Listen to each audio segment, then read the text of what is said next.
السلام علیکم ناظرین، کیا حال چال ہے آپ کا؟ امید کرتی ہوں ٹھیک ہوں گے، خوش ہوں گے۔ اچھا ناظرین، آج کا ہمارا ٹاپک ہے بیکاری کون۔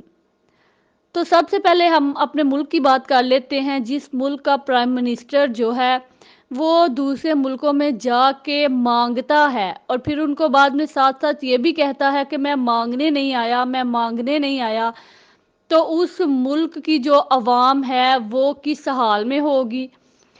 ناظرین، جب ہم باہر نکلتے ہیں تو ہم دیکھتے ہیں کہ ایک 7-8 سال کے بچے سے لے کر 30-35 سال تک جوان لوگ اور اس سے آگے بوڑھے لوگ بھی مانگ رہے ہوتے ہیں، بھیک مانگ رہے ہوتے ہیں۔ ان کو بھکاری کون بناتا ہے؟ ہم خود۔ اب آپ لوگ سوچیں گے کہ یہ پتہ نہیں کیوں ایسا بول رہی ہے کہ ہم ان کو کیسے بھکاری بناتے ہیں، ہم تو ان کی مدد کرتے ہیں، ان کو پیسے دیتے ہیں۔ ناظرین میری بات سنیں، میں کچھ دن پہلے اکیڈمی گئی تو وہاں پہ میں نے ایک 7-8 سال کے بچے کو بھیک مانگتے ہوئے دیکھا۔ جب میں نے اسے پوچھا کہ تمہارے بابا کدھر ہیں، ماما کدھر ہیں، اس نے بولا ہم 6-7 بہن بھائی ہیں، سارے مانگ رہے ہیں۔ پھر اس نے مجھے دکھایا وہ میری بہن مانگ رہی ہے، وہ میرا بھائی مانگ رہا ہے اور ماما پاپا جو ہیں وہ گھر ہیں۔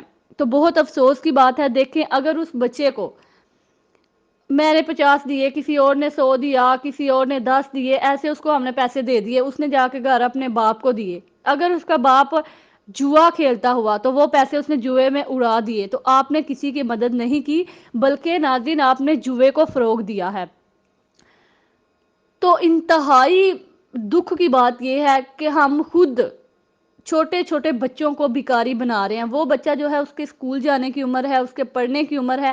دیکھیں اب تو حکومت نے گورنمنٹ اسکول والوں کو بچوں کے لیے اتنی آسائشیں دی ہوئی ہیں، uniform free, bag free, books free, اس کے علاوہ جو فی ہے وہ بھی آئی تھنک 20 روپے ہے۔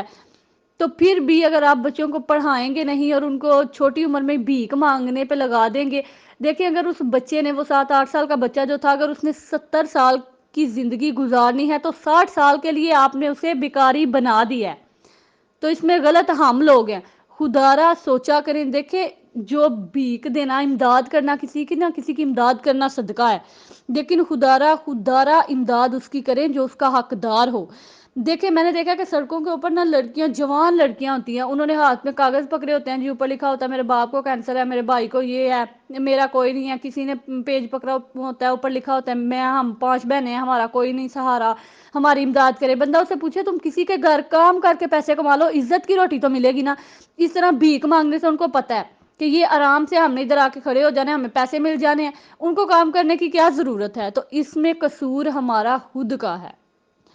ناظرین امید کرتی ہوں کہ آپ کو تھوڑی سی سمجھ آئی ہوگی کہ بھکاری کون لوگ ہیں اور ان کو بھکاری کون بناتا ہے۔ دیکھیں جب ہم کچھ 7-8 لوگ اکٹھے ہوتے ہیں نا، ہمارے پاس کوئی بھیک مانگنے والا آ جائے، ہم میں سے ایک دو جو ہے اس کو چلو 10-10 20-20 روپے دے دیتے ہیں۔ جو نہیں دیتے ان کو اتنی حقارت کی نظر سے دیکھا جاتا ہے کہ یار انہوں نے، وہ بیچارے مانگ رہے ہیں تو ان کو پیسے نہیں دیے، آپ سے وہ بہتر ہے کیونکہ انہوں نے ان کا بھلا کیا ہے۔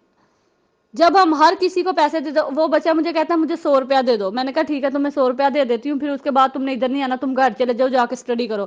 وہ کہتا ہے میں پڑھتا ہی نہیں ہوں، مجھے تو کسی نے اسکول ہی نہیں بھیجا، ہم میں سے کوئی بھی نہیں اسکول جاتا، ہم صبح صبح ادھر بھیک مانگتے ہیں، پھر ہمیں ہمارا خرچہ ملتا ہے ایک دن کا، مطلب کھانے کا کوئی چیز وغیرہ ہم لے لیتے ہیں، باقی پیسے ہم گھر والوں کو دے دیتے ہیں۔ تو افسوسناک بات ہے ان پیرنٹس کے لیے بھی کہ ڈوب کے مر جاؤ آپ لوگ، کے چھوٹے چھوٹے بچوں کو آپ نے بھیک مانگنے پہ لگایا ہوا ہے اور خود آپ گھر آرام کر رہے ہو۔ تو ناظرین ہمارے ساتھ علی موجود ہیں، ان سے ہم بات کرتے ہیں کہ وہ کیا کہتے ہیں اس بارے میں۔ السلام علیکم ناظرین، کی حال چال نے تھوڑے؟ امید کردا ہاں ٹھیک ہووگے، خوش ہووگے تے ہستے وستے ہووگے۔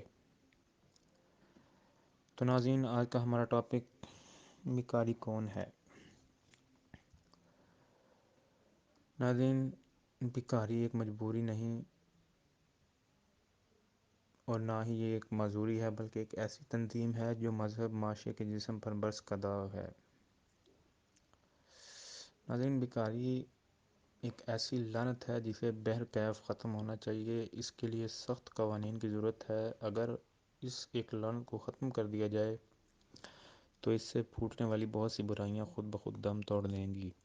ناظرین معاشی ضروریات ہر ایک کے ساتھ ہیں، پیٹ کے تقاضوں سے انکار نہیں کیا جا سکتا۔ خوش قسمت ہیں وہ لوگ جو شکم کی ضروریات کو محنت مزدوری سے پورا کرتے ہیں۔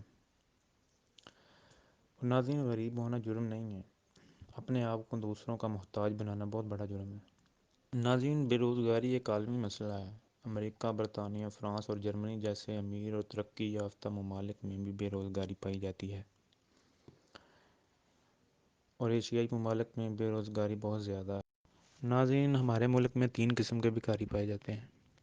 ایک وہ ہیں جنہیں ہم مجبور کرتے ہیں بھیک مانگنے پہ، دوسرے وہ ہیں جو صحیح سلامت ہونے کے باوجود خود کو ایسا دکھاتے ہیں کہ جی ہم بھکاری ہیں، ہم معذور ہیں، ہم ایسے ہیں، ہم ویسے ہیں، لیکن ہوتے ہیں وہ صحیح ہیں، صرف اور صرف ہاتھ سے کمائی نہیں کرتے۔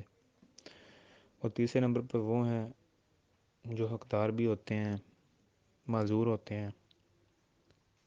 تو ناظرین، اگر ہم اپنے ارد گرد لوگوں کا دھیان رکھیں، نظر رکھیں لوگوں پہ کہ کون حقدار ہے، معذور ہے، ان کی مدد کریں، تو ایسے حالات کبھی بھی جنم نہ لیں کہ کوئی ایک غریب آدمی بھیک مانگنے پر مجبور ہو جائے۔ اور ہماری حکومت کا فرض ہے کہ بے روزگاری کے لیے مؤثر اقدام اٹھائے تاکہ لوگ اپنے کاموں میں مصروف رہیں اور غیر صحت مندانہ ماحول پیدا نہ ہو، اور لوگ ایسی بھیک مانگنے والی لعنت سے دور رہیں۔ لیکن ناظرین، میرے خیال میں حکومت کے پاس اتنا وقت ہی کدھر ہے کہ وہ غریبوں کے بارے میں سوچ سکیں، انہیں تو اپنی سیاست کی پڑی ہے۔ اور ماشاء اللہ سے ہمارے وزیر اعظم شہباز شریف، جنہوں نے دوسرے ملکوں کے سامنے یہ مان بھی لیا ہے کہ پاکستان کی عوام بھیک مانگنے والی عوام ہے۔ اور ناظرین، ماشاء اللہ سے ہمارے وزیر اعظم کہتے ہیں جی کہ beggars can not be chooser, کہ بھکاری چننے والے نہیں ہو سکتے۔ مطلب یہ ہے کہ انہوں نے ہمیں ایک بھکاری تصور کر دیا ہے دوسرے ممالک کے سامنے کہ ہم اپنے فیصلے خود نہیں کر سکتے، ہم پر کوئی دوسرا ملک ہی حکومت کر سکتا ہے، ہم اپنے فیصلے خود نہیں کر سکتے۔ تو ناظرین، آخر میں یہی کہنا چاہوں گا کہ ہمیں نظر رکھنی چاہیے اپنے ارد گرد کے لوگوں پر۔ اگر کوئی حقدار ہے، غریب ہے، معذور ہے، تو ہمیں ان کی مدد کرنی چاہیے۔ اگر ہر ایک انسان اپنے ارد گرد ایسے لوگوں پر نظر رکھیں گے کہ جو حقدار ہیں، غریب ہیں، مدد کے طلبگار ہیں، تو میرا خیال ہے کہ اس برائی کی لعنت سے ہم جان چھڑوا سکتے ہیں۔